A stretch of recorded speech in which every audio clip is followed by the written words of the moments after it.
So my ancient civilization is Great Zimbabwe. It's located in Zimbabwe, Africa, on the Zimbabwe Plateau, which is on the southeastern edge of the Kalahari Desert. Great Zimbabwe is an ancient, non-literate civilization. Zimbabwe literally means sacred house of stone. This is appropriate because it is a site full of ruins, which consist of houses, walls, and several enclosures. The ruins cover approximately 1,800 acres and are of great importance to the Africans. Today, they're even national monuments in Africa. The ruins are thought to be symbols of wealth and importance of the people who built them, but historians aren't completely sure if this is true. What attracted people to this area compared to other ancient civilizations has similarities and differences. Like Mesopotamia and Babylon, it arose between two rivers. They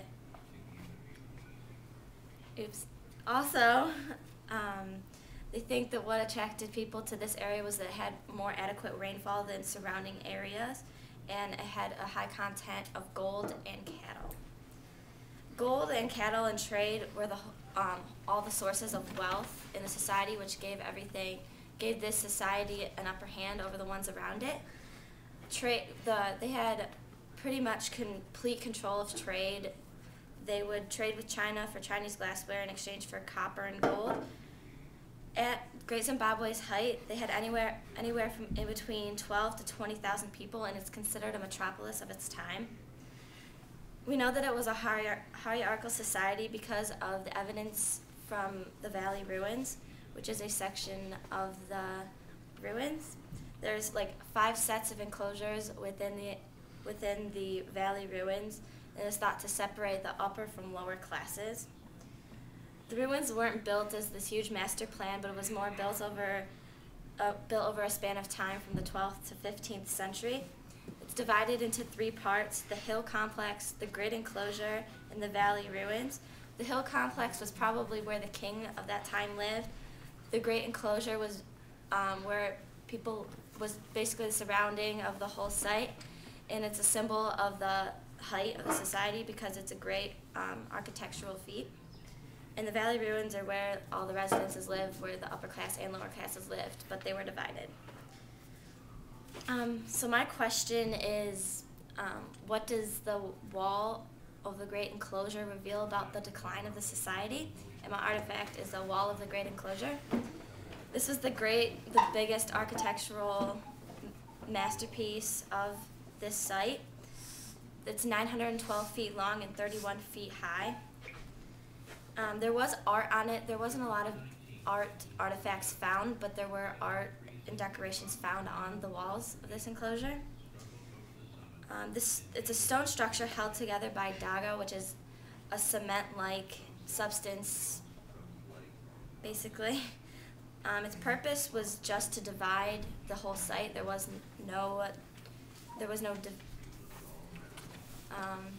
war purpose. When you think of walls in a society, typically it's for protection in war, but Great Zimbabwe differs in the aspect it was only for division of upper and lower classes and to divide the site. Because there was a bad position and no archaeological evidence of weapons, historians have inferred that violence and warfare was not involved in the decline of the society. The condition of the walls are in pretty good shape, which you wouldn't expect if there was warfare. The decline, they think, was basically overpopulation, overuse of land, and a shift in trade. Because gold was no longer in demand, they had no upper hand around the societies around them, so everyone in the society just abandoned and left it in perfectly good condition. The wall, being in good shape and not in a defensible position, reveals that there was no warfare involved in its decline, which answers my research question. This differs from a lot of societies because most ancient civilizations, either violence or competition is what threatens a population, but in this case, it was just resources and control which threatened the population. The fall was strictly economical and not political, which is very different from most societies. Trade, resources, and rise in resources and trade are what resources and trade are what caused both the rise and the fall, which is different from most societies because trade and resources usually cause the rise, and competition and warfare are usually what are responsible for the fall.